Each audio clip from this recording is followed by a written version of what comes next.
మీకా గ్రంథము బైబిల్లో యోనా మీకా ఓబద్యా యోనా మీకా గ్రంథం పేజీ నెంబర్ 765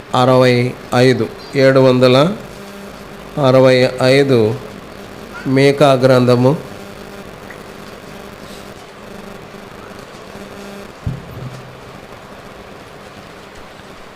2వ అధ్యాయము 13వ వచనాన్ని చదువుకుందాం. మీకా గ్రంథము 2వ అధ్యాయము 13వ వచనాన్ని కలిసి చదువుకుందాం. ప్రాకారములు పడగొట్టువాడు వారికి ముందుగా పోవును, వారు గుమ్మమును పడగొట్టి దాని ద్వారా దాటిపోదురు. వారి రాజు వారికి ముందుగా నడుచును, యెహోవా వారికి నాయకుడుగా ఉండును. 6వ అధ్యాయము మీకా గ్రంథము 6వ అధ్యాయము 9వ వచనాన్ని చదువుకుందాం. 6వ అధ్యాయము 9వ వచనం. ఆలకించుడే, యెహోవా పట్టణమును ప్రకటన చేయుచున్నాడు. జ్ఞానము గలవాడు నీ నామమును లక్ష్యపెట్టును. శిక్షను కూర్చిన వార్తను, శిక్షను నిర్ణయించిన వారిని కూర్చిన వార్తను ఆలకించుడే. ప్రార్థన చేసుకుందాం ప్రభు సహాయం కొరకే. సర్వశక్తి కృపగలిగిన మా దేవ యేసు ప్రభు వారి ఘనమైన నామమున రాత్రి గడియల్లో మీ పాదములకు స్తుతులు స్తోత్రాలు చెల్లిస్తున్నాను. గొప్ప దేవుడువు, కరుణగల దేవుడు, జాలిగల దేవుడువు, అనంత జ్ఞానివి, ఆత్మస్వరూపివి. దేవా, అంతరంగములో ఆత్మకార్యాన్ని ఏదైనా నాతో మాతో మాట్లాడుతూ రావాల్సిందిగా మొరపెడుతున్నాను. దయగల మా తండ్రి, కరుణించండి, కృప చూపించండి. ఆ యొక్క దాసుని మీ ఆత్మాభిషేకము నీ ప్రజల మీదకి నీ ఆత్మ దిగవచ్చును గాక. ఇలాగున మీ సన్నిధి, బలమైన సన్నిధి మా మధ్య ఉంచండి. ఏ కుటుంబానికి దీవెన కూడి వచ్చిన మాకును దీవెన కలుగునట్లుగా సహాయం చేయండి. ఇలాగున మీ దయగల హస్తాలకు అప్పగించుకుంటూ సమస్త ఘనత మహిమ ప్రభావంలో మీకు ఆరోపిస్తూ మా రక్షకుడైన యేసు ప్రభువు పేరట ప్రార్థించి వేడుకొనుచున్నాము తండ్రి, ఆమేన్.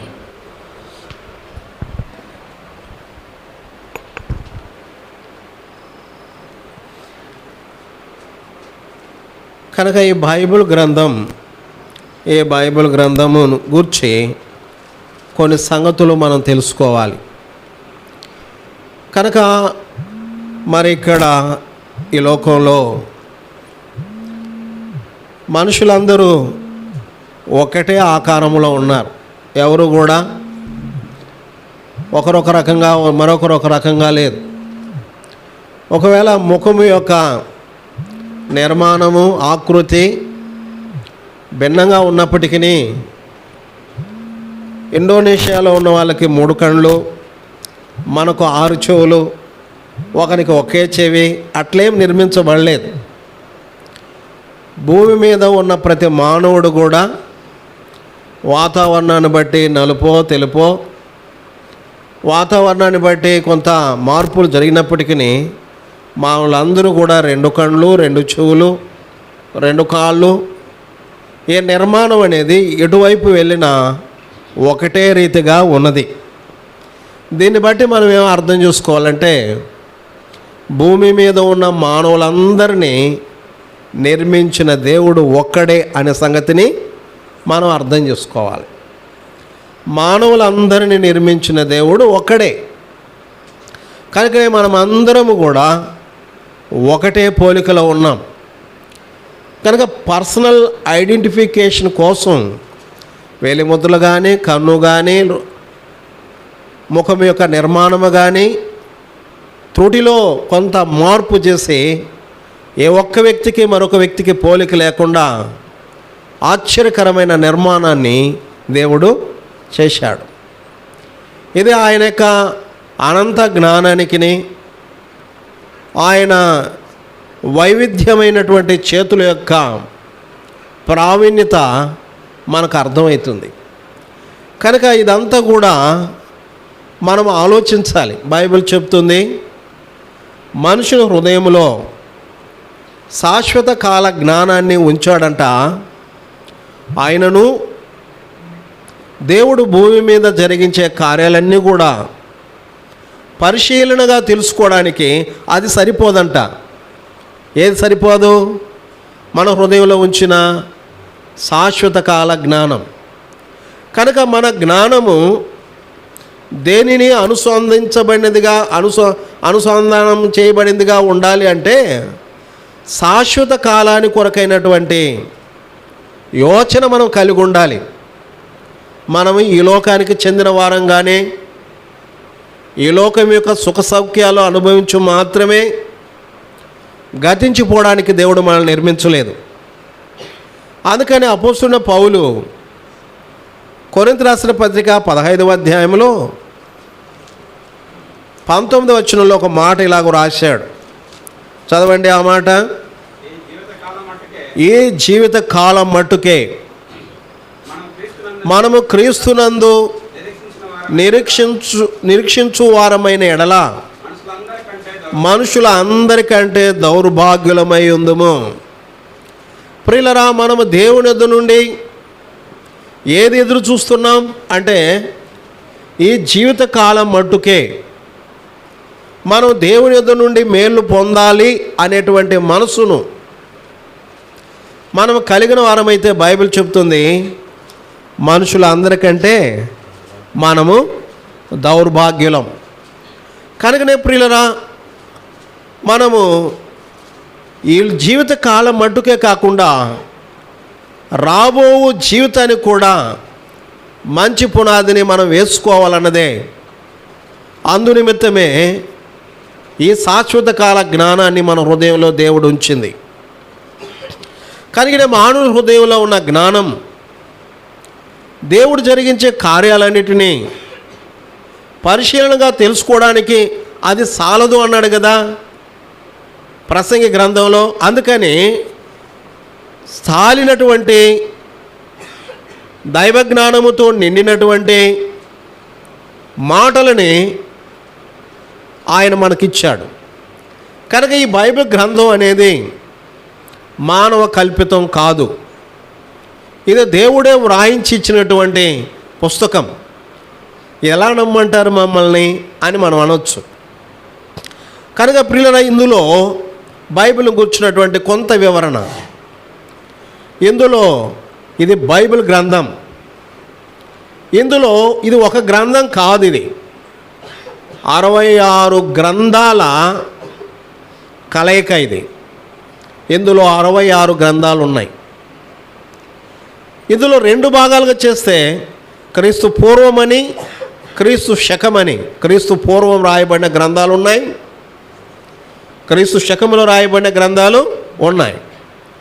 కనుక ఈ బైబిల్ అంతా కూడా వ్రాయబడినటువంటిది రాసింది ఎవరయ్యా అంటే మానవులే. మరి ఇది దైవ గ్రంథం అని ఎలా చెప్తారు అని అనవచ్చు. ఇది 1600 కాల పరిధిలో, పీరియడ్ ఆఫ్ టైం 1600 కాల పరిధిలో 40 మంది వ్యక్తుల చేత ఈ గ్రంథం రాయబడింది. ఒకరు 6 గ్రంథాలు రాస్తే, ఒకరు 5 గ్రంథాలు రాస్తే, ఒకరు 1 రాస్తే, ఇలాగన 1600 కాల పరిధిలో 40 మంది ప్రవక్తలు మనుషులు రాశారు. వీరు ఒకరు బ్రతికిన కాలంలో మరొకడు బ్రతకలేదు, మరొకడు బ్రతికిన ప్రాంతంలో ఇంకొకడు బ్రతకలేడు. వేవేరే ప్రాంతంలో జీవించిన వారు, వేవేరే కాలానికి చెందినవారు ఒకే వ్యక్తిని గురించి, ఒకే విషయాన్ని గురించి వ్యక్తీకరణలో వ్యత్యాసం లేకుండా వ్రాసారండి.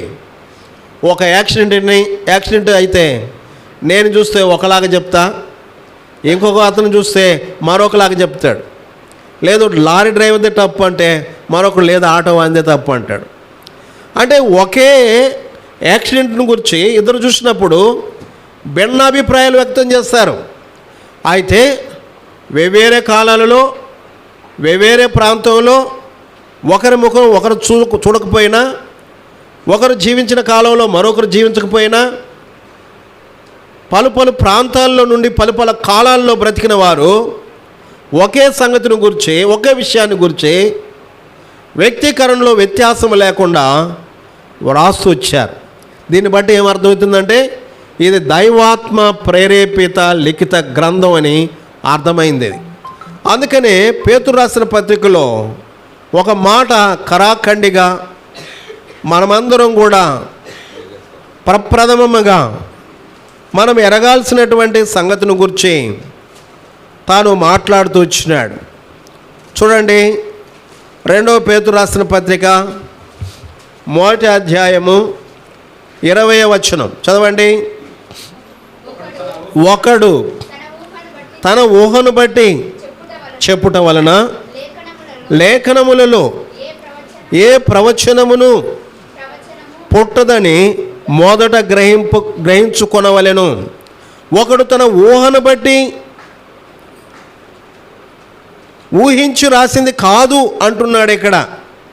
ఒకడు తన ఊహను బట్టి చెప్పుట వలన ఈ బైబిల్ గ్రంథంలో ఏ మాట పుట్టలేదని మొదట గ్రహించవలెను. 21 ఏలయనగా ప్రవచనము అనగా దేవుని మాటలు ఎప్పుడును మనుషుని ఇచ్చను బట్టి కలుగలేదు, కానీ మనుషులు పరిశుద్ధాత్మ వలన ప్రేరేపింపబడిన వారై దేవుని మూలముగా పలికిరి. ఒకడు తన ఊహను బట్టి, తన ఇచ్చును బట్టి ఇందులో ఏ మాట కూడా వ్రాయలేదని మనం గ్రహించాలి. ఒక కవి అంటాడు, ఆ కవి రాస్తాడు, ఒక తుమ్మిద పాట పాడుతూ వెళ్ళింది పువ్వు దగ్గరికి. ఆ పువ్వు ఆ పాటకి అలాగనే మరి మైమరిచి నిద్రపోయింది. అప్పుడు ఆ తుమ్మిద అందులో ఉన్న మకరంధ్రాన్ని తీసుకొని బయటకు వచ్చింది అని కమ్మటి కావ్యాన్ని రాస్తాడు.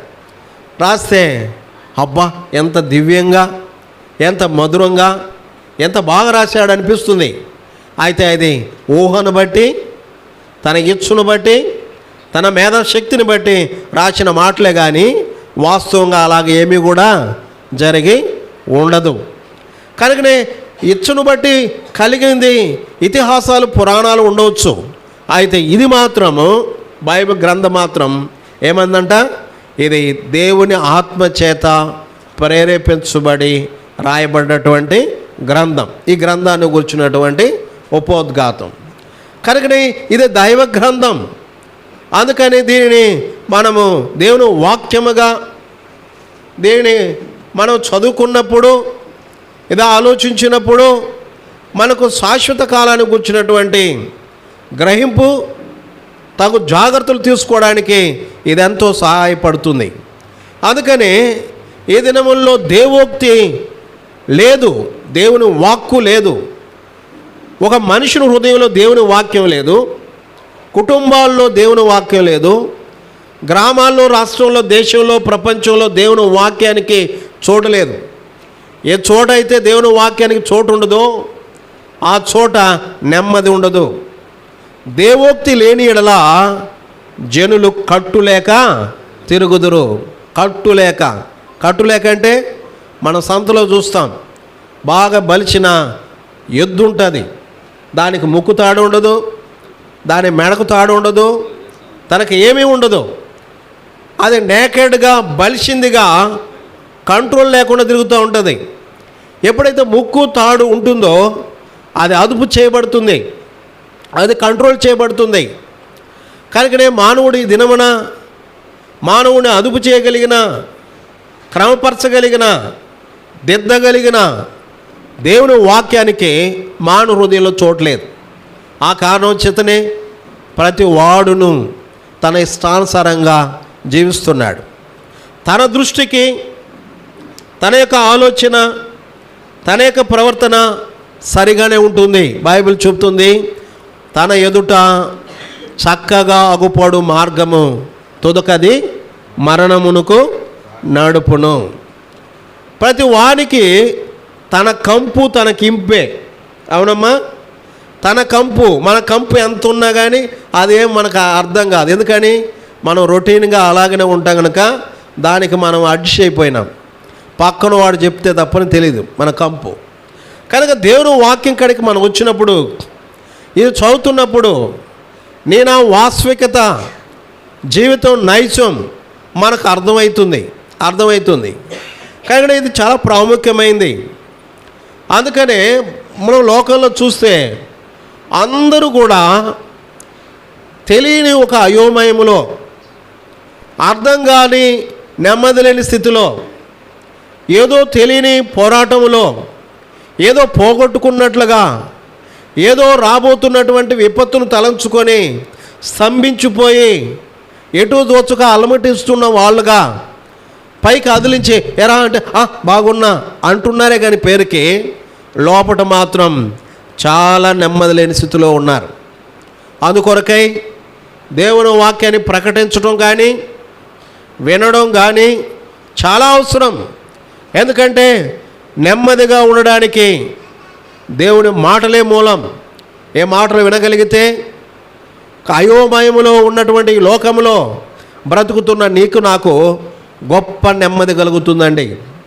కనుక నా గొప్ప నెమ్మది మనం కలిగి ఉండాలంటే, దాన్ని మనం అనుభవించాలంటే దేవుని వాక్యం ఒకటి మాత్రమే మరి ప్రాముఖ్యమైంది, అది మాత్రమే అవసరమైంది. అందుకో సందర్భంలో యేసుప్రభువు అన్నారు, ఉత్తమైన దానిని మీరు ఏర్పరచుకోనండి అన్నాడు. మరి ఉత్తమైన దానిని ఏర్పరచుకున్నదే అన్నాడు. ఆయన సన్నిధిలో కూర్చొని మాటలు వింటున్న ఆమెను గురించి ప్రభు అన్నాడు, ఈమె ఉత్తమైన దానిని ఏర్పరచుకున్నది, ఈమె యొద్ద నుండి అది తీసి వేయబడదు. కనుకనే దేవుని వాక్యంలోనే మనకు నెమ్మది.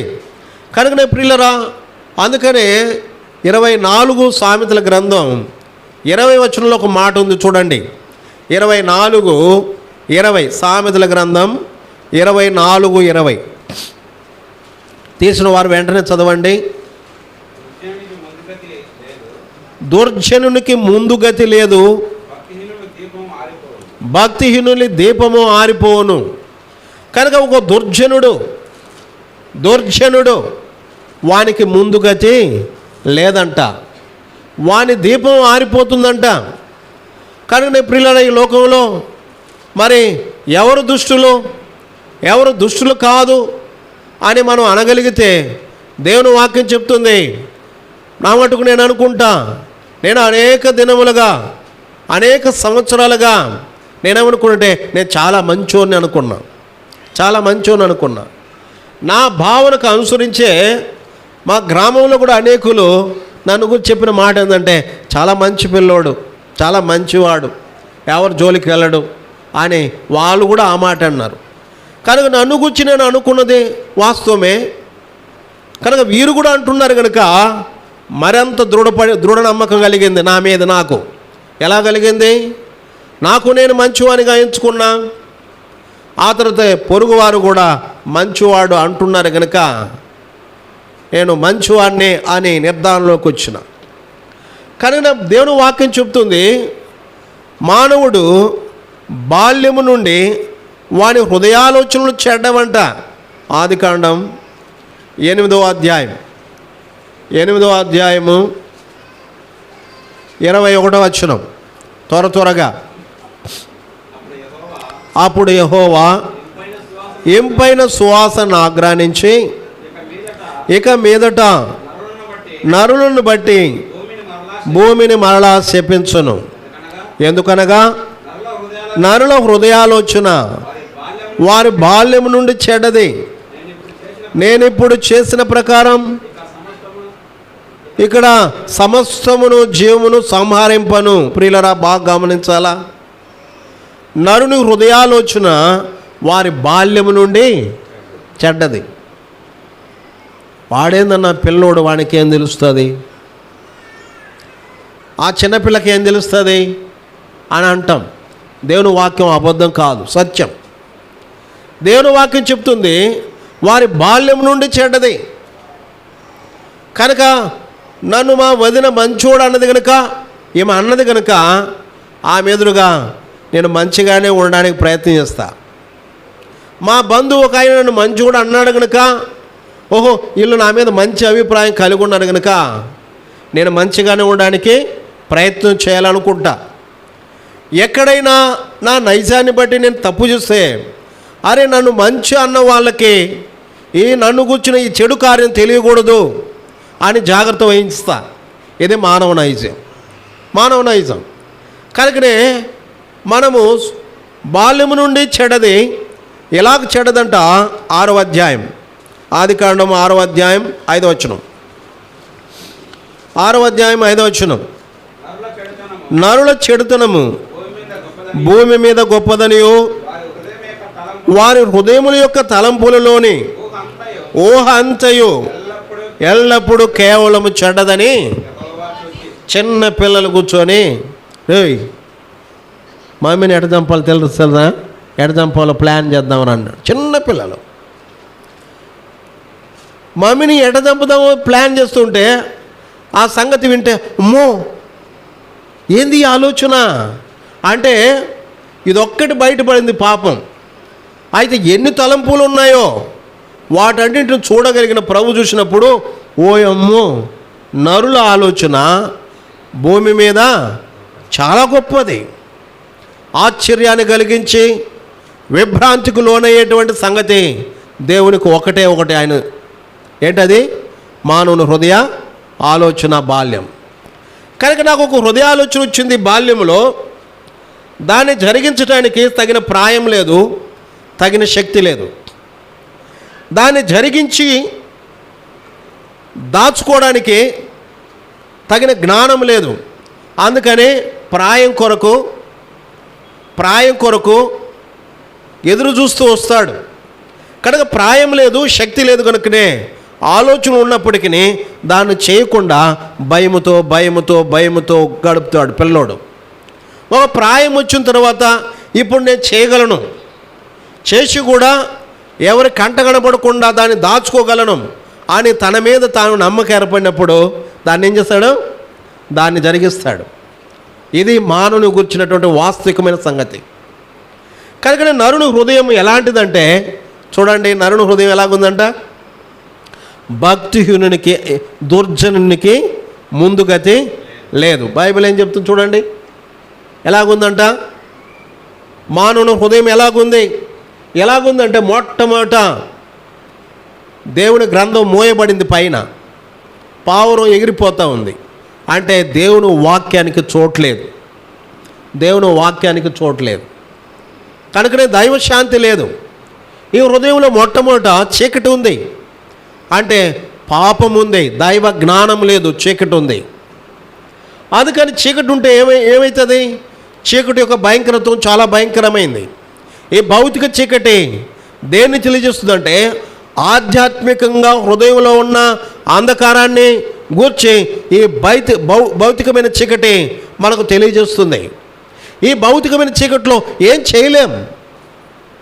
అలాగనే హృదయము కూడా దేవుని జ్ఞానమును గూర్చిన అంధకారం మనోనేత్రం గ్రుడితనమైపోయి ఉన్న కారణం చేత ఏమీ కూడా గ్రహించలేడు. కనుక ఇక్కడ ఏముంది? సింహం ఉంది, పంది ఉంది, పాము ఉంది, మేకపోతుంది, కప్పు ఉంది, నక్కు ఉంది, నెమలు ఉంది, తాబేలు ఉంది. చాలా పెట్టుకోవచ్చు కానీ స్థలం లేకుండా కొన్నే పెట్టారు. కనుక ఇవి ఉంటాయా? లోపలేమి దూరుకొనిలే, ఇట్లంతా దూరుకొని ఉంటే ఎంత ఉబ్బు ఉంటాం మనం, అట్లేం దూరుకోలే. ఇలాంటి నైజం ఉంది మనలో, ఇలాంటి నైజం. సింహానికి ఏ నైజం ఉందో మీకు తెలుసు, కప్పకే నైజం ఉందో మీకు తెలుసు. మేకకు ఉండే నైజం ఏంటంటే, మీరు మేకలు మేపు ఉంటే తెలుస్తుంది. మేకకు మెడకు దాడు కట్టుకొని మేపుతూ ఉంటే అది నిక్క నీలుక్కొని పోతనే లాక్కొని పోతూ ఉంటుంది. మనం ఎంత లాగినా పోతనే ఉంటుంది. ఎంత విసిగిపోయి గుంజాలన్నమాట. తాను పచ్చ కనబడితే దాని వైపు లాక్కొని పోతూనే ఉంటుంది. మొండితనం, మెడవంచుల స్వభావం. కనుక ఈ స్వభావాలన్నీ కూడా నెమలి అరణ్యంలో తన పురి విప్పి తన సొగసు తానే చూసుకొని మురిసిపోయి ఆట ఆడుతూ ఉంటుంది, గర్వానికి సాదృశ్యం. కనుక ఈ నైజమంతా వీటికి ఉన్నాయి. ప్రియులరా, ఇది ప్రభువైన యేసుక్రీస్తు వారిని హృదయంలో చేర్చుకొనని వాని హృదయం ఇలాంటిదే. సింహం చూడండి, ఎవరైనా ఒకసారి మనం ఆలోచించి సింహం కాడికి వెళ్ళి సింహమా నా చిన్న రిక్వెస్ట్, నీవు ఒక 6 నెలల పాటు వేటాడు మానే, గొంతు కొరకడం మానే, రక్తం తినడం మానే. ఒక రిక్వెస్ట్, 6 నెలల పాటుకు నువ్వు గడ్డి మేయి లేక పందిలాగా పెంట తిను అంటే అదేముంటుందమ్మా? అదేముంటుంది, ఓయ్ ఎవరిని చూసి ఏ మాట మాట్లాడుతున్నావు, బయటికి బాగుంటుంది అనదా? పంది కడికి వెళ్ళి పందిని చూసి పంది 10 రోజులు 10 నెలలు పాటుకు పెంట తినడం మానేసి సింహంలాగా వేటాడి మాంసం తినంటే ఓయమ్మ ఆ మాంసం వద్దు, ఆ రక్తం వద్దు, ఆ వేట వద్దు, నాకు ఇది చాలు అంటుంది అనదా? అంటుంది. అంటే ఏ జంతువు కూడా తన నైజాన్ని మార్చుకోవడానికి ఇష్టపడదు, మార్చుకోదు కూడా. ఏనాడు కూడా ఏ జంతువు అయినా మనసు మార్చుకొని ఏదో తిన్నట్లుగా ఎలాగో జీవించినట్లుగా లేనేలేదు. తన స్వభావాన్ని పావురం తన స్వభావం తను కలిగి ఉంటుంది, కప్ప తన స్వభావం తను కలిగి ఉంటుంది, సింహం తన స్వభావం తను కలిగి ఉంటుంది. ఏ జంతువు కూడా తన స్వభావాన్ని మార్చుకోలేదు. అయితే మనం ఒక ఇంట్రాగేషన్లో మనం అడుగుదాం, మనిషికి ఉన్న స్వభావం ఏంటి, ఎలాంటి స్వభావం కలిగి ఉన్నాడు, ఓవరాల్గా మనిషి ఎలాంటి స్వభావం కలిగి ఉన్నాడు అడిగితే ఏమైనా చెప్పడానికి ఏమైనా ఉందా? 100 మందిని చూసుకుంటే అందరికీ వీళ్ళకి ఒకే స్వభావం చెప్పలేము. కొన్ని సందర్భాల్లో సింహంలాగా క్రూరంగా ఉంటాడు, కొన్ని సందర్భాల్లో పందిలాగా అపవిత్ర బతుకుతాడు, కొన్ని సందర్భాల్లో నక్కలాగా మోసం చేస్తాడు, కొన్ని సందర్భాల్లో గర్వంగా నెమలిలాగా ప్రవర్తిస్తాడు, కొన్ని సందర్భాల్లో మేకలాగా మొండిగా ఉంటాడు, కొన్ని సందర్భాల్లో సోంబేరులాగా తాబేల్లాగా ఉంటాడు. చూసారండి? కనుక అన్ని జంతువుల స్వభావం కలిగినటువంటి మానవుణ్ణి ఎలాంటి జంతువు అనవచ్చు? మనం చెప్పండి, ఎలాంటి జంతువు అనవచ్చు? కనుక పైకి మాత్రమే నక్షిగా మంచు బట్టలు ధరించుకొని ఉన్నాం, మంచిగా ఉన్నాం. వాని క్రియలు బయటపడినప్పుడు వాడ మృగం అంటాం. కనుకనే ప్రియులరా, మానవుని హృదయం అందుకనే దుర్జనుడు భక్తిహీనుడు వానికేముండదంట, దుర్జనునికి ముందుగతి లేదు. ఇంతవరకు ఆగు, ఇక పోవడానికిలా. ఎక్కడికి పోతున్నావు? నేను పరలోకం పోవాలయ్యా, కుదరదు, ఇంతవరకు ఆగు, నువ్వు దుర్జనుడివి, ముందుగతి నీకు లేదు అని దేవుడు అక్కడ వరకే వాడిని ఆపేస్తాడు. కనుక అలా కాకుండా ఏంటిది భక్తిహీనుడికి దేవుడు శిక్షను విధిస్తాడు. అందుకనే మనం చదువుకున్న భాగంలో మనం మేకా గ్రంథం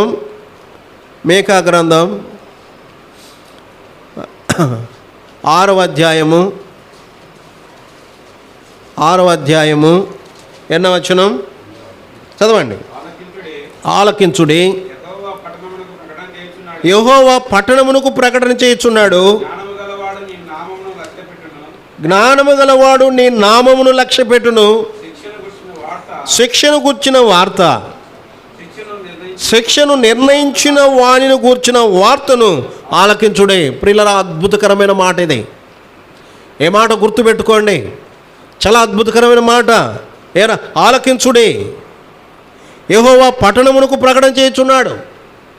ఈ దినమున ఈ ఇంటిలో కూర్చున్న మనకందరికీ దేవుడు ప్రకటన చేస్తున్నాడు, ఆలకించండి. ఏం ఆలకించాలంట? జ్ఞానము గలవాడు నీ నామమును లక్ష్యపెట్టును. ప్రియులరా, భూమి మీద తత్వవేత్తలు, వేదాంతులు, పండితులు, దేవుళ్ళు అనబడినవారు, దేవతలు అనబడినవారు, అలెగ్జాండర్, హిట్లర్, నెపోలియన్, గొప్ప గొప్ప ప్రపంచాన్ని జయించిన రాజులు, సామంతులు వచ్చారు, పోయారు. వారి శకం లేదు, వారి పూర్వం లేదు. కాల ప్రవాహాన్ని విభాగించింది క్రీస్తును శకపురుషుడుగా మరి ప్రకటించబడింది. ఆకాశము క్రింద భూమి మీద ఇవ్వబడిన నామములలో అన్ని నామముల కంటే ఏ నామం పెద్దది? క్రీస్తు. అందుకని క్రీస్తు శకం, క్రీస్తు పూర్వం, AD BC అనేటువంటి ఎట్టొచ్చిందండి? ఇది హిస్టారికల్ ఫ్యాక్ట్, చరిత్ర సత్యం. అందుకని పట్టణమా, ఈ సంగతి ఆలోచించు. జ్ఞానము గలవాడు ఆయన నామమును లక్ష్యపెట్టును. జ్ఞానం కలిగి ఉంటే ఈ సంగతులన్నీ మనస్కరించాలి. ఇదో కల్పన కథ కాదు, ఇదేదో ఊహను బట్టి ఇచ్చును బట్టి రాసింది కాదు, ఇది చరిత్ర సత్యం. 2000 సంవత్సరాల క్రితం ప్రభువైన యేసుక్రీస్తు వారు ఈ లోకానికి వచ్చాడు. ఎందుకు వచ్చాడు? మన పాపముల నిమిత్తమై ఈ లోకానికి వచ్చి ఆయన లేఖనము ప్రకారం మృతి పొందాడు. ఆయన తిరిగి లేచినాడు.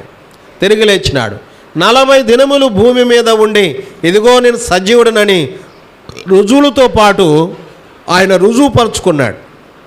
ఆ తర్వాత ఆయన ఒక రాతి మీద నిలబడుకొని గాలిలో తేలిపోయే శరీరం పొందినవాడై అలాగనే తేలి మరి పరలోకానికి వెళ్ళిపోయాడు. తిరిగి రాబోతున్నాడు. అందుకనే ప్రపంచం గుర్తెరిగింది, ప్రతి వాని జీవితం మరణంతో అంతం. అయితే ఈయన మరణం తరువాత కూడా చరిత్రను స్థాపించినాడు, తిరిగి లేచినాడు. అబ్బా అట్లనా, అట్లయితే కాలాన్ని ఆపు అని ఆపి ఆయన పుట్టుకడ నుంచి మరలా ఎంచుకుంటూ వచ్చినాడు. 1, 2, 3, 4 అని ఎంచుకుంటూ వచ్చినారు. అలాగున 2000 సంవత్సరాలు 24 సంవత్సరాలు అయింది. అంతకు మునుపు 4000 సంవత్సరాలు పాత నిబంధన చరిత్ర. ఇవన్నీ కూడా మన ఇలాగ జరిగింది. అందుకనే జ్ఞానము గలవాడు ఏంటంట, జ్ఞానము గలవాడు నీ నామమును లక్ష్యపెట్టును. యేసుక్రీస్తు నామములోనే అపోస్తుల కార్యం 4:12 చదవండి. అపోస్తుల కార్యం 4:12. అపోస్తుల కార్యము 4వ అధ్యాయం 12వ వచనం. మరి ఎవని వలన రక్షణ కలగదు? ఏ నామము వలననే మనము రక్షణ పొందవలెను గాని ఆకాశము క్రింద మనుషులలో ఇవ్వబడిన మరి ఏ నామమున రక్షణ పొందలేము అనెను. మీకా గ్రంథం 5వ అధ్యాయము 2వ వచనం. మీకా గ్రంథం 5వ అధ్యాయం 2వ వచనం. త్వరగా ముగిస్తా. బెత్లెహేమా ఎఫ్రాతా యూదా వారి కుటుంబములలో నీవు స్వల్ప గ్రామమైనను నా కొరకు ఇశ్రాయేలును ఏలబోవాడు నీలో నుండి వచ్చును. పురాతన కాలం మొదలుకొని శాశ్వత కాలం వరకు అతడు ప్రత్యక్షమగుచుండెను. 5వ వచనం. 4వ వచనం చివరి భాగములో, 4వ వచనం చివరి భాగములో ఆయన భూమి అంతముల వరకు ప్రబలుడగును. ప్రియులరా, బాగా గమనించినారా? యేసు ప్రభు అనేటువంటి ఈ మనుష్యుడు అనాది కాలము నుండి ఆయన ప్రత్యక్ష మగుచూ వచ్చాడు. యేసుక్రీస్తు నామములో శరీరధారిగా ఈ లోకానికి వచ్చాడు. వచ్చినటువంటి ఆయన పాలస్తీనా దేశంలో ఆయన జన్మించి బెత్లెహేములో ఎఫ్రాతాలో జన్మించి ఆయన మృతి పొందిన తరువాత ఆయన భూమి అంతముల వరకు ప్రబలుడగును. ఎంతవరకు వచ్చినాడమ్మా? కడప పట్టణం వరకు వచ్చేసినాడు. ఎక్కడికి వెళ్ళినా, ఏ ఖండానికి వెళ్ళినా, ఏ దేశానికి వెళ్ళినా, ఏ ప్రాంతానికి వెళ్ళినా అంతటా కూడా ఈయన ఒక్కడు ప్రబలమైనట్లుగా లోకంలో ఏ ఒక్క వ్యక్తి ప్రబలం కాలేదు. ప్రతి వారు గొప్ప చరిత్రను సృష్టించినారు, చరిత్ర గ్రంథాల్లో ఎక్కారు. అయితే వారు ఇంతగా ప్రబలం కాలేదు, ఇంతగా మానవులందరూ నోట్లో స్తుతించబడలేదు, నానలేదు. కనుక ఇది గుర్తిరగాలి. అందుకే దేశమా, అందుకే అన్నాడు పట్టణమా, మరి జ్ఞానము గలవాడు నీ నామమును లక్ష్యపెట్టును. చదవండి మరలా.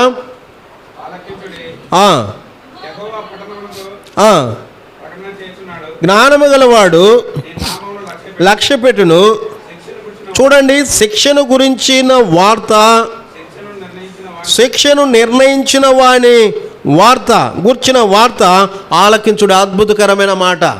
శిక్షను గూర్చిన వార్త మొదటిది. రెండవది శిక్షను నిర్ణయించిన వాడిని గూర్చిన వార్త. కనుక ప్రభుని యేసుక్రీస్తు వారు ఈ లోకానికి వచ్చినప్పుడు, అయ్యా ఈ తీర్పు తీర్చు, ఈమె తప్పు చేసింది, రాళ్ళతో కొడుతున్నాం, నువ్వేమంటావు, నువ్వు కూడా చెప్పు, మేము రాళ్ళతో కొడతామంటే ఆయన అన్నాడు, తీర్పు తీర్చడానికి, శిక్ష విధించడానికి నేను రాలేదు, రక్షించడానికి వచ్చాను. ఎవరయ్యా యేసు? యేసు అనగా తన ప్రజలను వారి పాపముల నుండి ఆయనే రక్షించును గనుక ఆయనకు యేసు అని పేరు. పాపములో జీవిస్తున్న నీవు, తన ప్రజలను వారి పాపం నుండి పాపంలో జీవించుతున్న నీవు దేవుని ప్రజవే. ఎందుకని మనం ఆరంభంలో చూస్తున్నాం, ఈ ఆకారం ఈ రూపం అంతా కూడా ఒక్క దేవుడు చేశాడని. ఆయన ప్రభు అయిన దేవుడు. ఆయన తన సృష్టి, తన పోలిక. బైబిల్ చెప్తుంది, ఎహెజ్కేలు గ్రంథం అన్ని సంగతులు మీకు విడమని చెప్పలేం, అన్నీ చూపించలేం. కనుక దుష్టుడు తన దుష్టత్వమును బట్టి మరణించడం వలన నాకు సంతోషము కలగదు. వాడు తన దుష్టత్వాన్ని విడిచి మరణుడిని బట్టి నాకు సంతోషం. ఎహెజ్కేలు గ్రంథం 18వ అధ్యాయం ఎన్నో వచనం? ఎహెజ్కేలు గ్రంథం 18వ అధ్యాయము 23వ వచనం చదవండి. దుష్టుడు మరణము నొందుడు చేత నాకెంత మాత్రమైన సంతోషము కలుగునా, వాడు తమ ప్రవర్తనను దిద్దుకొని బ్రతుకుటయే నాకు సంతోషం. ఇదే ప్రభువైన యెహోవా వాక్కు. ప్రియులరా, అర్థమైందా? దుష్టత్వంలో ఉన్న, పాపములో ఉన్న దుష్టునికి ముందుగతి లేదు. అలాంటి దుష్టునికి ఏమని రాశాడు? పాపం వలన వచ్చు జీతం మరణం. అది పాపికి శిక్షను గుర్చిన వార్త. అది పాపం వలన వచ్చు జీతము మరణం. అది ఒక పాపికి శిక్షను గుర్చిన వార్త. అయితే శిక్ష విధించు అని గుర్చిన మాట ఏంటి? అందుకని మరి దేవుని కృపావరము మన ప్రభు అయిన యేసుక్రీస్తునందు నిత్య జీవం ఎక్కడుందండి ఆ మాట? రోమీయులకు రాసిన పత్రిక 6వ అధ్యాయము 23వ వచనం చదవండి. ఏలైనగా పాపము వలన వచ్చు జీతం మరణం, అయితే దేవుని కృపావరం మన ప్రభు అయిన యేసుక్రీస్తునందు నిత్య జీవం. దయచేసి అందరూ పలుకుదాం ఈ మాట, అందరూ పలుకుదాం. నా వెనక పలకండి. ఏలైనగా పాపము వలన వచ్చు జీతము మరణము. ఏలైనగా పాపము వలన వచ్చు జీతము మరణము, అయితే దేవుని కృపావరము మన ప్రభు అయిన యేసుక్రీస్తునందు నిత్య జీవము. ఎక్కడుందండి జవాబు? శిక్షను గుర్చిన వార్త, శిక్షను నిర్ణయించిన వాడిని గుర్చిన వార్త. శిక్షను గుర్చిన వార్త ఏంది? నువ్వు పాపి అయితే, నువ్వు దుర్జనుడు అయితే నీకు ముందుగతి లేదు. ప్రకటన గ్రంథం 18వ అధ్యాయం, ప్రకటన గ్రంథం 18వ అధ్యాయము 22వ వచనం. నీ వర్తకులు గొప్ప ప్రభువులై ఉండిరి.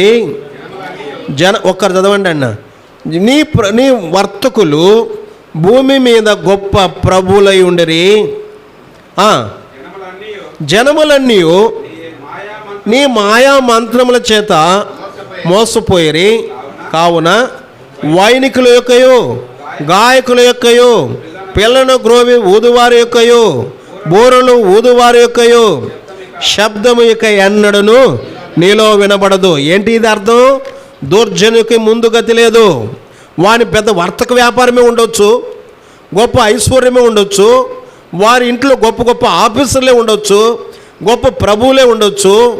ఆ తర్వాత ఇక్కడ పిల్లను గ్రోవి గానములు ఎంతో సుఖ సౌఖ్యంలో ఉండవచ్చు. అయితే ఏ రాశాడు? గాయకుల యొక్కయు పిల్లను గ్రోవి ఊదువారి యొక్కయు బోరులు ఊదువారి యొక్కయు శబ్దము ఇక ఎన్నడను నీలో వినబడదు. అంటే అర్థమైంది? ముందుగతి లేదు. నువ్వు ఎక్కడికే ఈ లోకం వరకు సుఖపడాల్సిందే. మరి ఏ శిల్పి ఎవడును నీలో ఎంత మాత్రమును కనబడదు. తిరుగటి ధ్వని ఇక ఎన్నడను నీలో వినబడదు. దీప కాంతి అయినను నీలో ఇకను ప్రకాశింపదు. పెండ్లి కుమార్తె స్వరము కానీ ఇక ఎన్నడను వినబడదు అని చెప్పాను. ప్రియులరా, చూశారండి? తిరగటి రాయి ధ్వని కానీ అంటే ఇంకా నమిలేదు ఉండదు ఇంకా. అందుకని వాని దీపము కారు చీకట్లో ఆగిపోను. అందుకనే ఇక్కడ వాని దీపము వాని దీపము వెలుగు నీలో ఇంకను ప్రకాశింపదు. ప్రియులారా, బాగా గమనించాలి ఈ మాటలన్నీ. కనుక శిక్షను గుర్చిన వార్తది. పాపికి ఖచ్చితంగా ముందుగతి లేదు, దుర్జనునికి ముందుగతి లేదు. ఇక్కడ జల్సా చేసుకోవచ్చు, గొప్ప ఆఫీసర్గా నువ్వు వెలుగొందవచ్చు, గొప్ప శిల్పికారి అయినటువంటి ఆభరణాల చేత మనం అలంకరించుకోవచ్చు. అయితే ముందుగతి అయితే లేదు అని దేవుని వాక్యం చెప్తుంది. శిక్షను గుర్చిన వార్త ఇది. అయితే దయగల దేవుడు తాను మన తప్పిదములు బట్టి తాను శిక్ష పొందాడండి. అవునా కదా? ప్రభువైన యేసుక్రీస్తు వారు తాను శిలువ మ్రాణి మీద ఘోర మరణం పొందాడు. ఎలాంటి శిక్ష అండి అది? ఎలాంటి శిక్ష? తన శరీరం అంతా కోడా దెబ్బలు, తర్వాత ఆయన శరీరం అంతా కోడా దెబ్బలు, తన తల మీద ముండ్ల కిరీటం, తన యొక్క దేహమంతా చీల్చబడింది. తర్వాత అలాగున ఆ మ్రానును భుజం మీద మోపి కొండ మీదకి తీసుకెళ్ళినారు. అక్కడ ఎల్లకిలా పండబెట్టి తన చేతుల్లో కర్కశంగా మేకులు దించినారు. ఈ చేతుల్లో ఆ చేతుల్లో. ఆ తర్వాత 2 కాళ్ళు ఒకదాని మీద ఒకటి పెట్టి కర్కశంగా పదునైన మేకులు మరి తన 2 కాళ్ళు దిగి ఆ యొక్క గోడకు, ఆ యొక్క మ్రానుకు దిగింది. ఆ తర్వాత తల్ల కిందులు పడుతున్నాడు. మీరు ఎవరైనా మరి బైబిల్ చదువుకుంటే ల్యాబ్కి వెళితే ఒక అప్పం తీసుకొని పోయి దాన్ని పరీక్ష చేస్తారు. అప్పం తీసుకొని పోయి కనుక తిరుగుబాటు చేయదనేసి అక్కడ తీసుకొని పరీక్ష చేస్తారు. దాన్ని గుండు సూదులతో కడుపు కోసి దాని బాడినంతని తీసి ఆ యొక్క చెక్కకి మొత్తం గుండు సూదులతో బిగించేస్తారు. బిగించేసి దాని యొక్క లోపల సంగతులన్నీ పరీక్షిస్తారు. అది పాపం ఇట్లా నిలుగుతూ ఉంటుంది. ఎట్లా? ఆ గోడ మీద, ఆ చెక్క మీద ఇక ప్రాణం పోక అది నిలుగుతూ ఉంటుంది. కనుక తను మేకులతో గుచ్చినప్పుడు ప్రభువైన యేసుక్రీస్తు వారు వీపును ఆనిద్దామంటే ఇక్కడ శరశర మంట, లేపుదామా అంటే తీవ్రమైన నొప్పి, ఇలాంటి బాధల మధ్య తల్లడిల్లుతూ వచ్చినాడు. అంతేకాదు ఆ మ్రానును లేపి నిలవబెట్టారు. 33.5 సంవత్సరాల ఆ యొక్క బలమైన శరీరం, యవ్వన శరీరం ఒక్కసారి ఈ వీపు మ్రానుకు ఆధారంగా, భూమికి ఆధారంగా ఆనుకుంటూ వచ్చింది. కొంతైనా ఉపశమనం. అయితే 3 మేకుల ఆధారం ద్వారా కర్కశంగా ఒక్కసారి గోతిలో ఆ మ్రాను వేసినప్పుడు తన శరీరం అట్లా గుంజినప్పుడు తన కండల్లో మెరుపులు, తన తలలో మెరుపులు, ఎంత ప్రాణం పోయి ప్రాణం పోయి తిరిగి మెల్లగా మరలా ప్రాణము లోనికి వచ్చింది. అప్పుడు మరలా పలుకుతూ వచ్చినాడు 7 మాటలు. ఎంత భయంకరమైన శిక్ష నీ నిమిత్తం నా నిమిత్తం పొందుతూ వచ్చినాడు. అందుకని 53 యెషయా గ్రంథంలో ఒక మాట రాయబడింది, మన అతిక్రమ క్రియలను బట్టి ఆయన గాయపరచబడెను. చదవండి ఆ మాట. గాయపరచబడెను, మన దోషములను బట్టి నలగగొట్టబడెను, మన సమాధానార్థమైన శిక్ష ఆయన మీద పడెను, ఆయన పొందిన దెబ్బల చేత మనకు స్వస్థత. ప్రియులరా, ఎంత అద్భుతకరమైన సంగతి. కనుక ఆయన నీకు బదులుగా శిలువ మ్రాను మీద నీ శిక్షను భరించినాడు. శిక్షను గూర్చిన వార్త, శిక్షించు వాణిని గూర్చిన వార్త. ఇప్పుడేమంటాడు? తాను శిక్షను అనుభవించినాడు. లోకంలో ఇది ఒక థియరీ. ఒక బెండకాయ చేస్తేనే మనం బతుకుతాం, ఒక కోడి చేస్తేనే మనం బతుకుతాం, ఒక వస్తువు కూరగాయ చేస్తేనే మనం బతుకుతాం. అది బతికుండాలి, మనం బతికుండాలంటే ఏడ బతుకుతామా? ఏడ బతుకం. అందుకనే ఈ నిత్య జీవం మనం పొందాలంటే, నిత్య జీవంలో ఎల్లకాలం బతకాలంటే నిత్యుడైన తండ్రి శరీరాకారంలో వచ్చి మన నిమిత్తం ఆ సూత్రం ప్రకారమే మనల్ని ఆత్మీయంగా జీవింపజేయడానికి శిలువ మ్రాను మీద చనిపోయాడు. ఇది సూత్రం. కనుకనే ఆయన మృతి పొందాడు. అందుకనే ఇది ఒక ఆఫర్గా మనకు ఇవ్వబడింది ఉచితముగా. ఇదిగో మీ పాపముల కొరకై నేను మృతి పొందాను, కనుక నా యందు విశ్వాసం ఉంచండి, అప్పుడు మీ పాపములకు క్షమాపణ అని దేవుడు ప్రకటించినాడు. కనుకనే సామాన్యముగా గుర్తెరుగు, నా పాపముల కొరకై క్రీస్తు మృతి పొందాడు, పాతి పెట్టబడ్డాడు, తిరిగి లేచాడు, పరమునకు ఆరోహణమైనాడు, ఒక దినం రాబోతుంటే ఇంత సదుపాయాన్ని నీ కొరకు బిడ్డ నేను ఏర్పాటు చేసి ఉంచాను కదా, మరి నేను కార్చిన రక్తానికి నీ జవాబు ఏంటి అని ప్రశ్నిస్తాడు. అప్పుడు నీవేమి జవాబు చెప్పకపోతే అప్పుడు తీర్పు తీర్చే అధికారాన్ని తాను సొంతం చేసుకుంటాడు. ఆ దినమున నీకు తీర్పు ఏంటిది? అప్పుడు అగ్ని ఆరదు, పురుగు చావదు, యుగాయుగములు మనం పాపులుగా చేయబడి మనం ఏం చేయబడతాం? నిత్య నరకంలో తోచివేయబడతాం. శిక్ష పాపమును బట్టి శిక్ష కాదు, పాప క్షమాపణకు మార్గం ఏర్పరచు కూడా, అందులో ఉచితముగా ఇచ్చి కూడా అందులో నీవు ప్రవేశించక దాన్ని సద్వినియోగం చేసుకోకపోయిన దాన్ని బట్టి ఇప్పుడు శిక్షించు వాడిని గుర్చిన వార్త ఏంటండి? మీరు పాప క్షమాపణ పొందలేదా? అయితే ఏముంటుంది? శిక్షించు వాడిని గుర్చిన వార్త చాలా కఠినంగా ఉంటుంది, కఠినంగా ఉంటుంది. అందుకని ఒక మాట చదివి ముగించుకుందాం. హెబ్రీయులకు రాసిన పత్రిక 9వ అధ్యాయము 27వ వచనం. హెబ్రీయులకు రాసిన పత్రిక 9వ అధ్యాయం 27వ వచనం.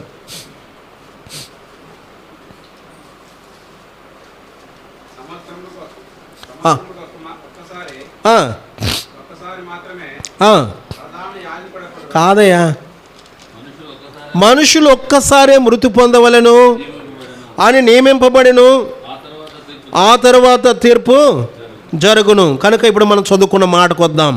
మీకా 2:13. ప్రాకారములు పడగొట్టువాడు వారికి ముందుగా పోవును, వారు గుమ్మములు పడగొట్టి దాని ద్వారా దాటిపోవును, వారి రాజు వారికి ముందుగా నడుచును, యెహోవా వారికి నాయకుడుగా ఉండును. కనుక మన దేవుడు ఎవరంటే ప్రాకారాలు పడగొట్టి నీవు పరలోకానికి, దుష్టునికి ముందుగతి లేదు, దుర్జునికి ముందుగతి లేదు, అక్కడ అడ్డు గోడ ఉంది, ఆ గోడను పడగొట్టి నేను పరలోకానికి తీసుకువెళ్ళగలిగిన వ్యక్తి ప్రభువైన యేసుక్రీస్తు వారు. ప్రాకారాలు పడగొట్టేవాడు. యెషయా గ్రంథం 59వ అధ్యాయం 2వ వచనం. యెషయా గ్రంథం 59వ అధ్యాయం 2వ వచనం. నీ పాపములు ఆయన ముఖమును నీకు మరుగుపరిచెను గనుక ఆయన ఆలకించుకున్నాడు. మీ దోషములు మీకును మీ దేవునికిని అడ్డముగా గోడ వలె వచ్చెను. దేని పడగొట్టేవాడండి ప్రభువైన యేసుక్రీస్తు వారు?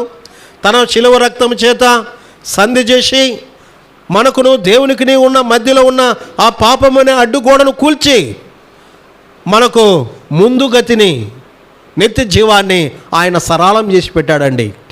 అందుకని ఆయన ఎవరంటే నీకు నాకు ఉన్న పాపపు గోడను ఆయన కూలగొట్టేవాడు. ఎలా కూలగొట్టాడు? ఒక మాట చదువుకొని ముగించుకుందాం. హెబ్రీయులకు రాసిన పత్రిక 2:14. హెబ్రీయులకు రాసిన పత్రిక 2:14. కాబట్టి ఆయన పిల్లలమైన మనము రక్త మాంసములు గలవారమైనందున ఆ ప్రకారమే మరణము యొక్క బలము గలవానిని, అనగా అపవాదిని మరణము ద్వారా నశింపజేయుటకు జీవితకాలమంతయు మరణ భయము చేత దాస్యమునకు లోబడిన వారిని విడిపించుటకును ఆయన కూడా రక్తమాంసములో పాలువాడై మరణాన్ని తాను రుచి చూచాడు. కనుకనే ప్రియులరా, కనుక దేవుని గురించి తెలియకపోతే ఈ దినం తెలుసుకో. ప్రభువైన యేసుక్రీస్తు వారు నీకు బదులుగా నీ స్థానంలో శిక్షణ అనుభవించినవాడు. కనుక పాపమును కూర్చు జీతం మరణం, అది శిక్షను కూర్చిన వార్త. అయితే శిక్షించు వారిని కూర్చిన వార్త ఏంది? దేవుని కృపావారం ప్రభువైన యేసుక్రీస్తునందు నిత్య జీవం. అది శిక్షించు వారిని కూర్చిన వార్త. కనుక ఉచితముగా ఇవ్వబడి రక్షణ నిర్లక్ష్య పెడితే ముందుగతి నీకు లేదు. అయితే నీవెవరో నాకు తెలియదని ఆ దినమున తీర్పు తీర్చబడి ఆరని అగ్నిగుండములో మన ఆత్మ తోసివేయబడుతుంది. అది నిత్యమైన నరకం. కానీ నా ప్రియులరా, ఈ సంగతులు గుర్తుంచుకోండి, ఈ సంగతులు గుర్తుంచుకోండి. ఈ మాటను ధ్యానించండి.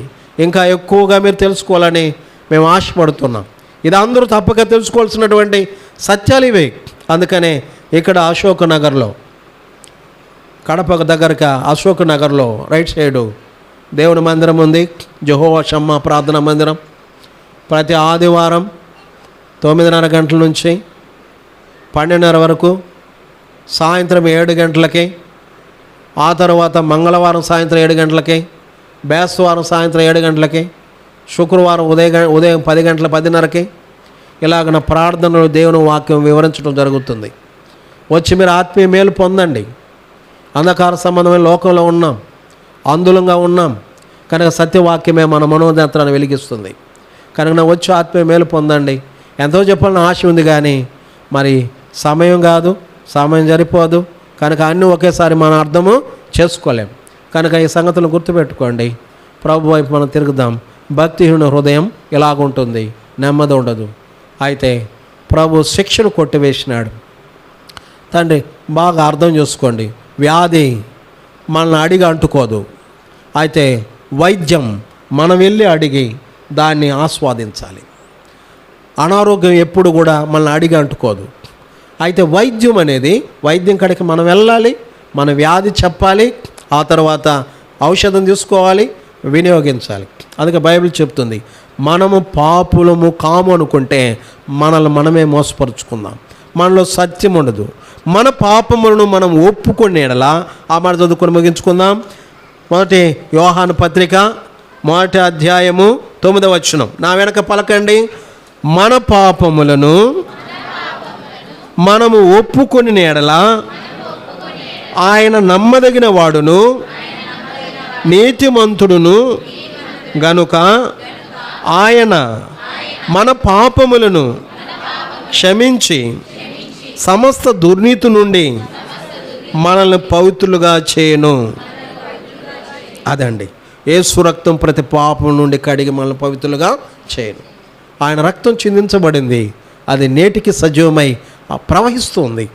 కనుక నువ్వు విశ్వాసంతో, ప్రభువా నా కొరకు నువ్వు మృతి పొందినా, నీ కొరకు నేను బ్రతకాలనుకుంటున్నా మిగిలిన జీవితం, కనుక నీ జీవాన్ని నాకు దయచేయి. శిక్షను కొట్టివేశావు, నేను విశ్వసిస్తున్నా అని ప్రభు దగ్గరికి రా. ప్రభు నీ హృదయంలో కార్యం చేస్తాడు, తన జీవం నీలో ఉంచుతాడు, శిక్షను కొట్టివేస్తాడు. క్రీస్తునే అందున్న వారికి ఏ శిక్షా విధి లేదు. ఈ సత్యాన్ని ఎరుగు. నీ కొరకై కూడికి ఏర్పాటు చేసింది, నిర్లక్ష్యం చేయవద్దు. ఒక దినం పాపంలోనే జీవించి మృతి పొందితే నీవు శిక్షించబడాల్సి ఉంటుంది. అది నిన్ను గుర్చినటువంటి వార్త. పాపమునకు జీతం మరణం. కనుక గుర్తుపెట్టుకొని ఈ మాట ప్రకారం ప్రభుకి అప్పగించుకుందాం, ప్రార్థన చేసుకుందాం. మోకరించండి, కళ్ళు మూసుకునండి, మౌనంగా మీ యొక్క తప్పిదాలను ప్రభు సన్నిధిలో ఒప్పుకోండి, సరిచూసుకోండి. ఆ రీతిగా ప్రభుతో సమాధాన పడండి. దేవుని వాక్యం చదవండి.